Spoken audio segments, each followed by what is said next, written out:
Okay, now this is a continuation of last week's video. If you haven't seen last week's, I highly recommend that you watch that before you watch this, and I'll leave a link up in the corner here. Now, last week's video, a number of people suggested that I try a program called Helicon Focus for focus stacking, and the reason being was that I was having some problems with blurriness around some of the edges in my photograph, and that was when I was focus stacking with Photoshop. So I did download a free trial just to give it a go, and I have to say that I am really impressed. If I zoom in on the areas that I was having issues with, you'll notice that there isn't any blurriness along the edges whatsoever, and if there is any, it's minimal. I had quite a bit up here and around here, and Helicon Focus did a marvelous job. So if you do want to try focus stacking, I would highly recommend downloading the free trial just to give it a go and see how you make out with it. I'll leave a link in the description below. If you did watch last week's video, you'll also notice that the version that I had, or that I did with Photoshop, the cobwebs disappeared, and you'll notice that in this version the cobwebs are still there. Now there is a bit of ghosting in there, but I'm just impressed that it's been able to pick up those very thin lines and keep them in the file. Now I will probably clone out some of this area, but it's extremely impressive. So thanks again everybody for the suggestion. I really appreciate it. Okay, so we have our file that we're going to work on in Photoshop. I just wanted to show you a finished version that we'll be trying to duplicate actually. Now this is quite a departure from the original scene, I'll be the first to admit, and I know that some of you don't like to do an awful lot of processing, and I'm kind of a mixed bag. Some of my images I do quite a bit of processing, and then others I do very minimal work on them. So I'm open to both ways of thinking. This was more of a rendition that I wanted to put together. I kind of envisioned it when I took the photograph. You may recall that I mentioned that I really wanted to darken this area, and the reason being is that if I show you the original file here, there isn't any interest down here whatsoever, so why have it in the photograph? And actually when you look at this image, your eye kind of pops from this area over to here, which is not what I really want. I want the viewer's attention to be drawn to this central portion. The same goes with this area over here. It's actually quite busy and there's some distractions there, so again I really wanted to darken that area. You'll also notice that the brightest areas are where your eye tends to go to, and those are the areas that I found the most interesting in the scene. I really loved the curvature of these branches coming down, but they also kind of mimicked the trees in the background, and we have a kind of a web of branches kind of meandering through the whole scene, and eventually draws you right to this pinpoint of light at the background there, and that was the whole purpose of taking the photograph. If I show you the original again, you'll notice that all of those elements are there, but what I've done is I've processed the image in such a way that I really want to draw people or the viewer's attention to those specific areas. Like these trees over here, I mean, they're all part of the image, but they're not the most interesting part of the scene. The whole interest was the branches and the way that they kind of mimicked each other throughout the whole scene. So why don't we jump right into Photoshop and get started with this photograph. Okay, now I've opened up the file in Photoshop, and this image I really want to be quite moody and dark. Not that I was in a dark mood at the time, but it just has that quality to it. So the first thing I'm going to do is go over to the curves and I'm going to darken this considerably. Some of it will be too dark, and I'll just brighten it up a little bit later. So I'm just going to bring the curves way down to about there, I think. Okay, we're just going to close that. Okay, and then I'm going to open up a levels layer, and I'm just going to zoom in on the very background here to 100%. Just want to see what that looks like if I brighten it up even more. See, it gets quite bright, but there's not a heck of a lot of detail back there anyway, and it's so small in the frame. Probably be clipped a little bit, bring it to there. And then the blacks, let's just have a quick look at the blacks here. I'm going to flatten out the image a little bit. So I'm going to bring the blacks in on the bar here. See, we can just see a little bit of detail in there. Okay, let's just zoom out and have a look at that.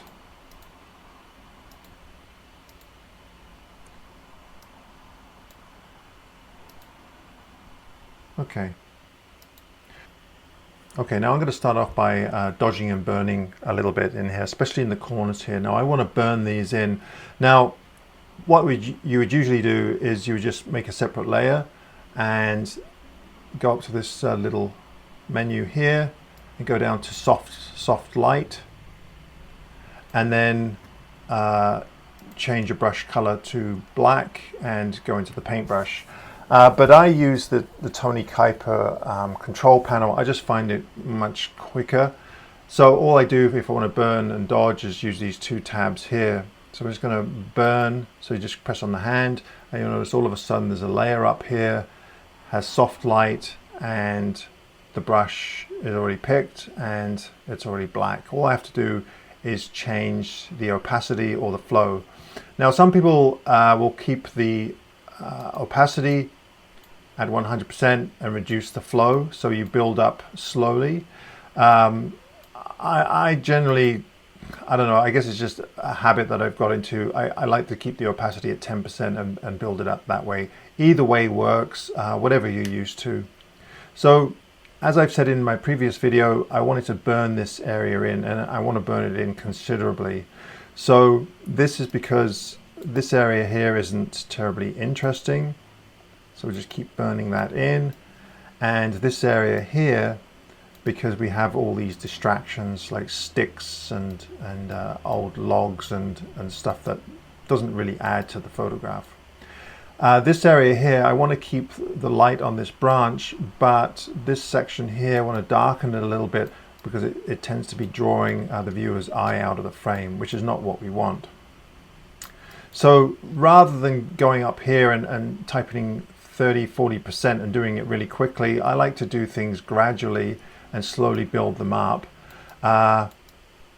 just because I just seem to have a bit more control, and it's just easier for me to see what's happening gradually. And if I press on the little eye here, I can kind of see my progress. So I'm just going to burn this in a little bit, and then we'll go on to the next section. Okay, now I've made two layers of burning where I've burnt in the edges of the frame just to hide the distractions.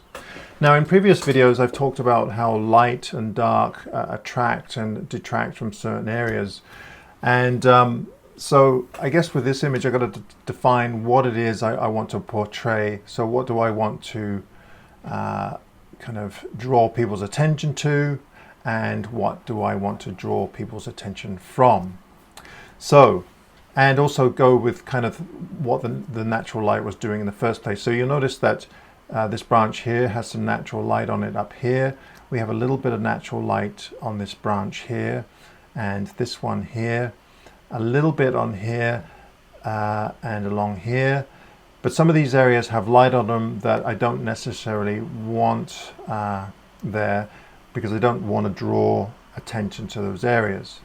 So I think what I'm going to do first is I'm going to brighten these areas here and start playing with the dodge and burning. So I'm going to go with a dodge tool here. So I just made an extra layer. Pick a white paintbrush. If you want to change the paintbrush, you just push X on your keyboard. I think go white, black, white, black. And I'm going to go with 10% again. And make sure we're on brush. Just make this brush just a little bit bigger. Hardness I'm going to keep at 0. And I'm just going to start painting in these areas here. So this area here. Now this is going to be quite dramatic, probably more so than it would naturally happen in the real world. But you know, this is kind of somewhat of a bit of a fantasy, not really a fantasy land, but it's I don't know, it's just kind of a vision that I had in my mind at the time, and I kind of just want to go with that. Okay, so if I click on the eye here, you'll see that I've brightened that up considerably. So I'm just going to make another dodge layer here. I'm just going to zoom in a bit. I want to brighten up this section here. So we'll just go on brush. I'll just reduce the size a little bit, and I'm just going to start painting in this section here.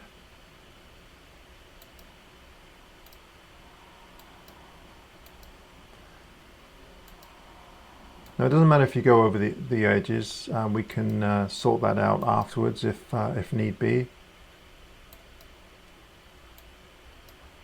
Okay, I'm also going to paint this section in here because I quite like these roots here. They kind of zigzag across the frame here. This is where the path was leading through the woods there. This is all part of the Juan de Fuca trail.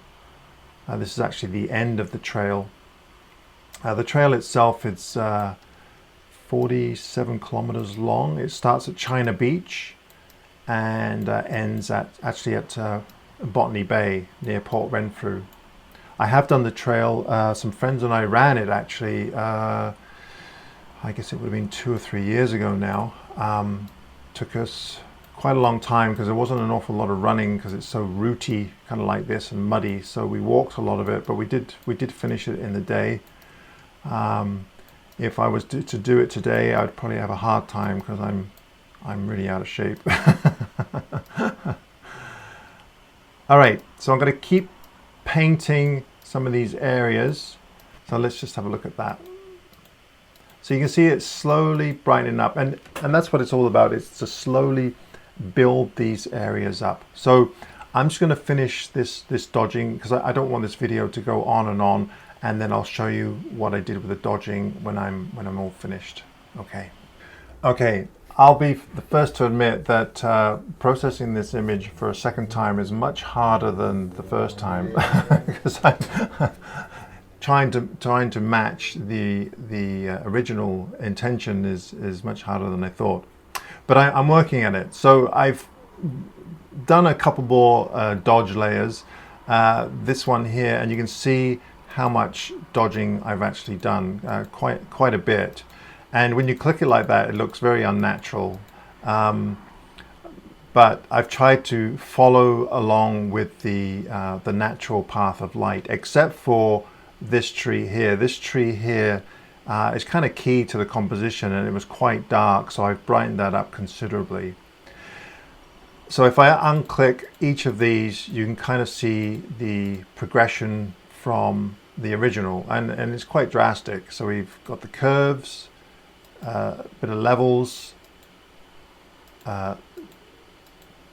burning in, another burn layer, dodging, another dodge layer, and then another. And I might even brighten up some more areas.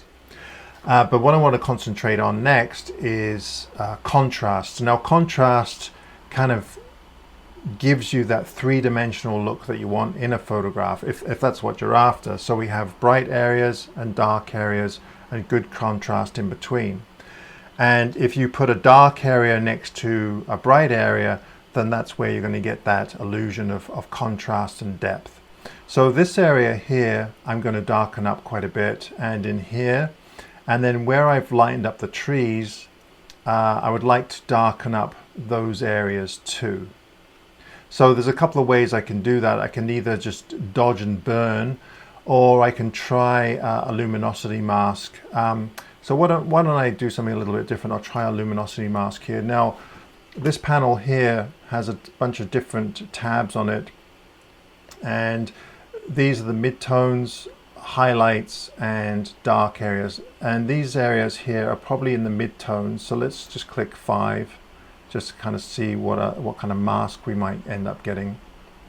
You'll notice that if I put a curves layer on this, then anything that's bright or white will be affected quite a lot, and then anything that's dark will be affected very little.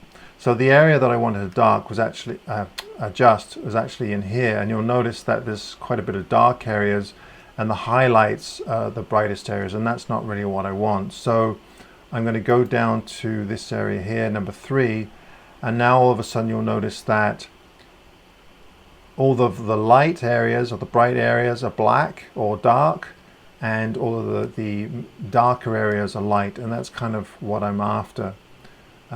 Maybe not quite that much. Let's see here.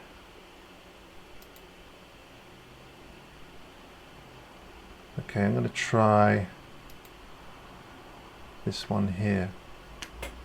Okay, so if I go down to my channels here, it says rapid mask. If I just click on this circle here, all of a sudden it will make a mask of all those areas. And I can click on the RGB. Now I want to get rid of the marching ants, so I'll just click Command H or Control H, and that just hides them. And then I'm going to make a curves layer. And you'll notice that the curves are very much, the peak is very much in the center here, and that's good. So hopefully it'll just affect these areas. So I want to darken it, so I'm going to pull the line down. And you'll see that it's darkened this area, these areas quite a bit, but it hasn't really affected the highlights too much. You see that? Now, if it has affected areas that you don't want affected, what you can do is you can just paint in the areas with the mask. So let's we'll go to about there, and if we click on the mask and then B for brush and pick a black paint, we can just paint over the areas that we don't want affected by that curves layer. And just go up to here, we've got to 100%, and you'll notice that all of a sudden we get those areas that we dodge, they'll come back. Let's just reduce the brush here.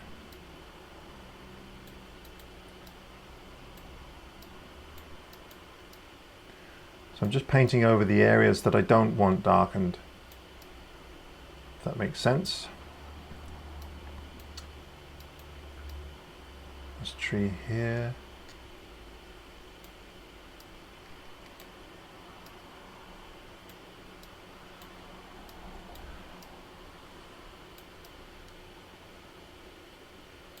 All right, let's see how that looks. So it has darkened the areas that we want darkened, and most of the areas that we want to stay bright have more or less stayed bright.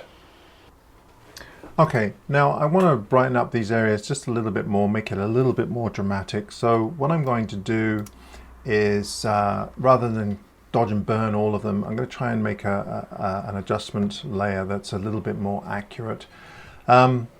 So what I'm going to do here is pick curves, and I'm just going to zoom in on this area here, and what I'd like to do is pinpoint some areas that I want affected and some that I don't want affected. So I'm going to just click on the hand here and click on the shadowed areas. Those are the areas that I don't really want affected, and you'll notice that as I click, you notice that there's these little pinpoints along the line there. Now the area that I want to brighten is this area here, and you'll notice as I have my eyedropper on that area, the ball will go up and down that light, and that's the tone along the line there. So if I just hold my mouse down, you'll notice the hand comes up with the arrows, and as I raise it up or down, it'll brighten the bright areas, but it won't affect the shadows. Now I don't want to do it too much, so I'm just going to raise the line just about there, and you'll see that it's brightened up all the bright areas on the whole image. Now I might not necessarily want all of them brightened up, just some of them. So we'll just close that for a sec and we'll just zoom out. And you'll notice also that this is creating quite a bit more contrast in the whole overall effect of the photograph, which is not necessarily what I want. It also increases the saturation in the colors, which is not really what I want either. So what I'm going to do is click on the mask here, and I'm just going to invert that. So Command I or Control I on a PC. So now you're pretty much hiding the effects that you've done. I'm going to click on paintbrush, or B for brush, X to change the color, so I want it to white, and let's go with I don't know, 30%. So just press 3 and that'll change the opacity to 30, and I'm just going to paint along the bits that I want affected, and you'll notice as I paint on those bright areas, they should be the only ones that are affected. So I don't know if you can see that. Let's just zoom in a little bit more here so you can get a better idea of what's happening here. See? And I mean, basically I'm just going to paint along the edges of the trees here. So we'll just, it's quite a dramatic effect, but I really like it. It's really emphasized these curves. It's just a really neat area.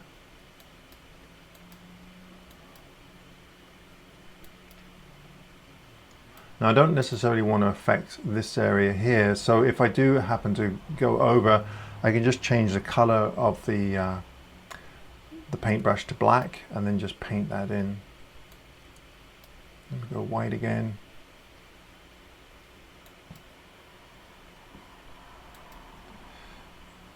Also this foliage here, the salal, I've kind of brightened it up a little bit on the edges, on the top here, just to make it look more translucent, like the light's coming kind of from behind it, even though it wasn't really. The light is actually coming from above, so it would catch a little bit of light. All right, let's just zoom out and have a look at that and overall effect. So it's quite subtle, but it's definitely brightened those areas up. Okay, now then, the contrast is getting a little bit high for my liking, so what I'm going to do here is just I'm going to open up a levels layer here, and I'm just going to flatten this out a little bit. And the way you would do that, if you wanted to add contrast, then you'd pull the line over, the blacks over to the right here. But you'll notice that there's a bar here that goes from black to white. If you pull that over, then it flattens out the whole image. Now we certainly don't want to flatten out too much, just a little bit, and it will actually flatten out the whole image, so it's reducing the contrast quite a bit. I mean, there are other ways you can do it. This is just a quick and an easy way of doing it. Yeah, that looks okay.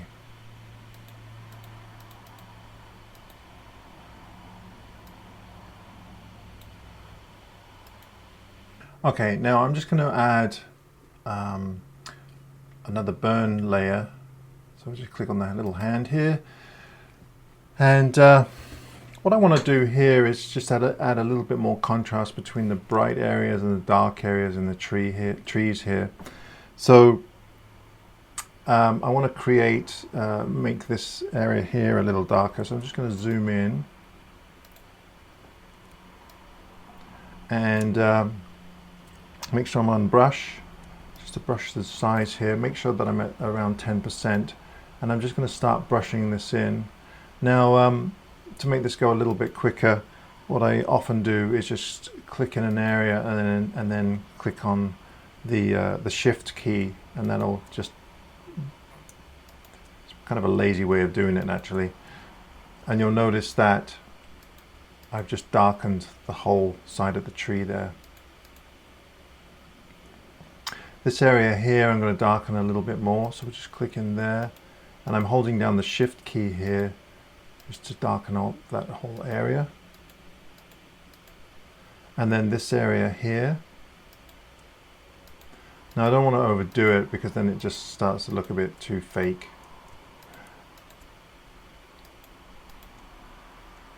And on the side of this tree here, so again I'm just holding the shift key and then it's just doing the whole tree. That's probably enough. This tree here, I'm going to darken this area here. Now the cobweb, I decided just to leave it as it is. I might clone that out later, I'm not sure. It doesn't look too bad actually. It's kind of a natural feature. Don't want to overdo it, otherwise then your images just start to look too static and just too perfect if you control every single little detail. Sometimes it's not a bad idea to leave a few flaws in there. That's my feeling anyway. Okay, we're just darkening areas that are already dark. We're just creating a little bit more definition between the darks and the lights. Now I'm going to just brighten up that little area there. So I'm just going to go back down to this dodge layer here and change over to white. And we're just going to brighten up that little area there a bit. There we go. And here. All right, let's have a look at that. That's shaping up pretty good. I think we're almost done. I'll probably clone out this little section up here. Or I could just leave it. It's not a huge distraction. The next thing that I'll probably do is just add a little bit of Gaussian blur, perhaps a little more blur in the background here, just to kind of give it that misty feel, and that's pretty much done. Okay, I think I'm pretty much done with the dodging and burning. I have this area is nice and dark, but you can still see the shapes of the trees, and I've really tried to emphasize the trees in here. Your eye is drawn to this area here. Perhaps this could be just a little bit darker, but I'm going to leave it for now. So the next step for me, there's a couple of things I'd like to do. The first thing is I want to create a little bit more, I guess you'd say, a misty effect in the back here. Not too much, because I don't want to overdo it.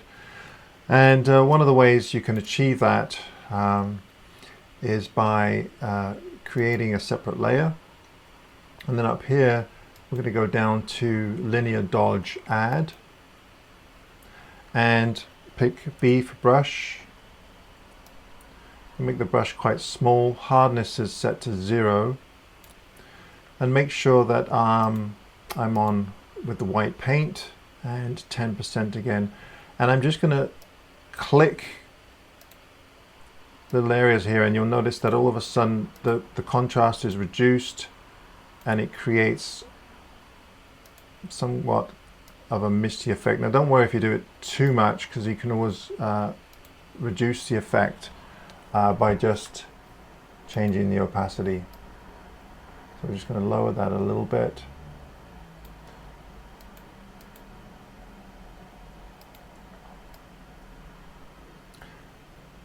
The reason why I'm doing this is because the fog wasn't there. If it'd been there, I wouldn't bother with this.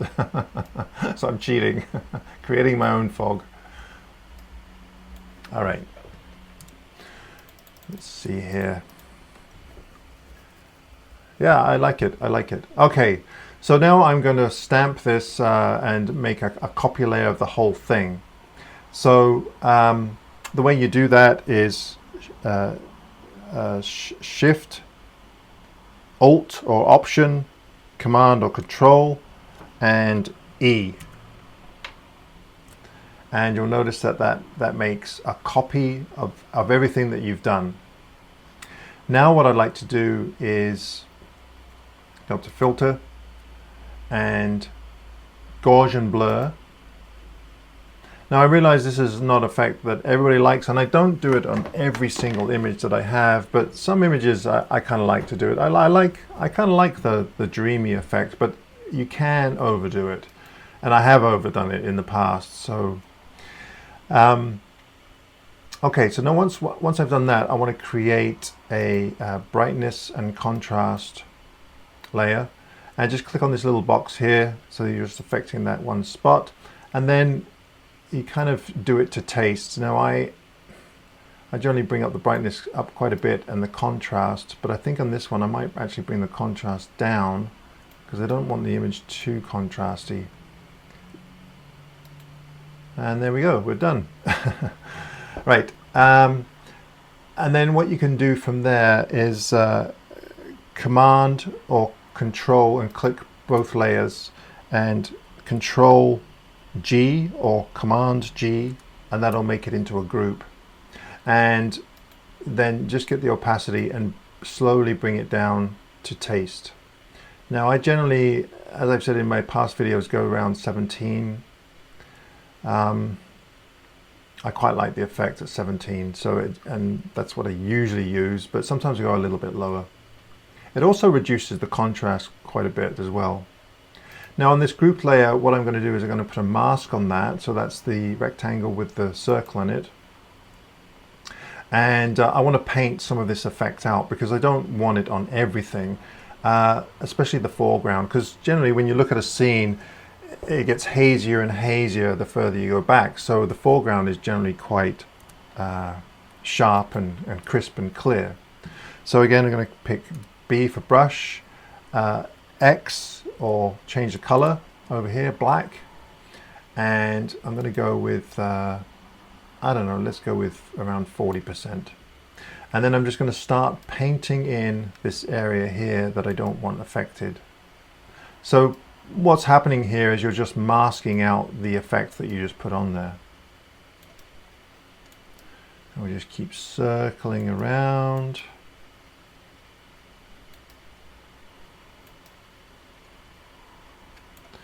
Okay, let's see how that looks. So you can see it's more or less just affected, and it's kind of softened the center up a little bit. It's not quite as harsh, which is kind of the effect that I want. Okay, I'm just going to paint around here as well. I don't actually want it on any of the foreground here, so I'm just going to, I guess I could just go up to 100%, but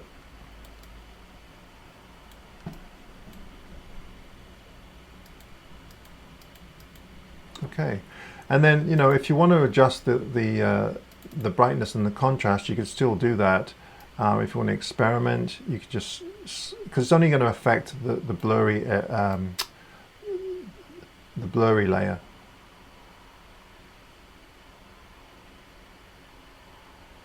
Actually, I quite like it with the brightness down.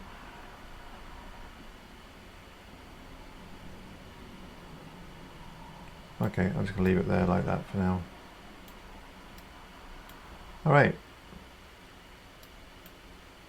Okay, something else that I've been doing lately is I've been warming my images up a little bit. The easiest way is just use a photo filter. Now, if you use a TK control panel, there's a button here for a filter. You just click on the button, and the photo filter will just automatically come up and put the filter on for you.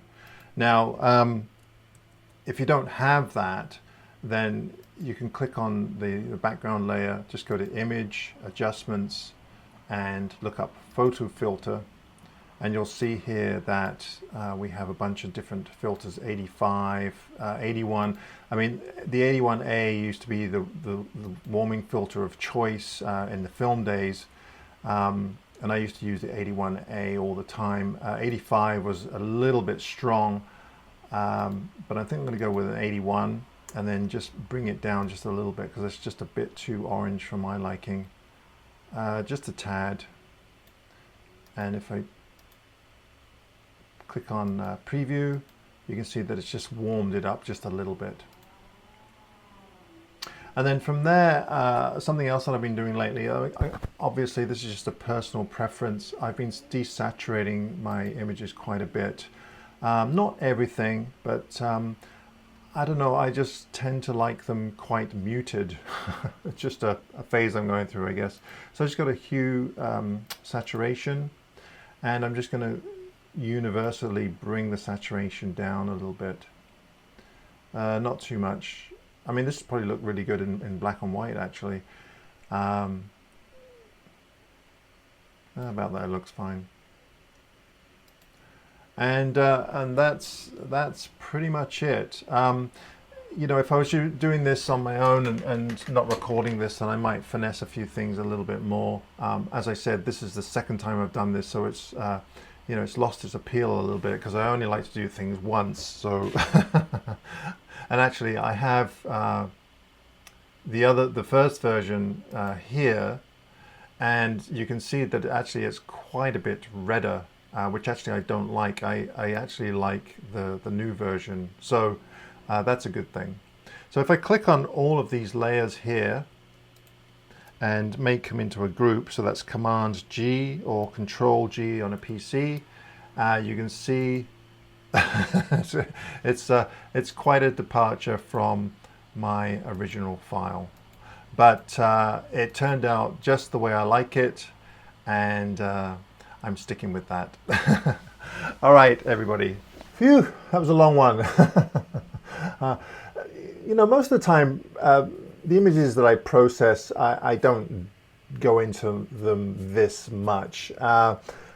Occasionally, I get inspired to, you know, work on an image and do something a little bit different. And this scene, I really did enjoy photographing it and processing it and going through the whole you know, the whole process with you. So I hope you learned something from this. It's funny, my videos, I've noticed that whenever I talk about gear or processing, it's when I get the most thumbs down. So it's funny how things work out that way. A lot of people have their own opinions about gear and processing. The thing is just to stick to what you really want to do with your photographs. You know, at the end of the day, it's what really matters is what you want and what you want to portray in your own photography. And that's kind of the line that I take. Try not to be influenced by other people out there and what they're doing, because just because something is popular doesn't make it right. So I'll leave you there. I hope you enjoyed this video. If you did, be sure to give me a thumbs up and I'll catch you in the next video. Thanks ever so much for watching again, everybody, and I'll catch you next time. All right. Bye. You give me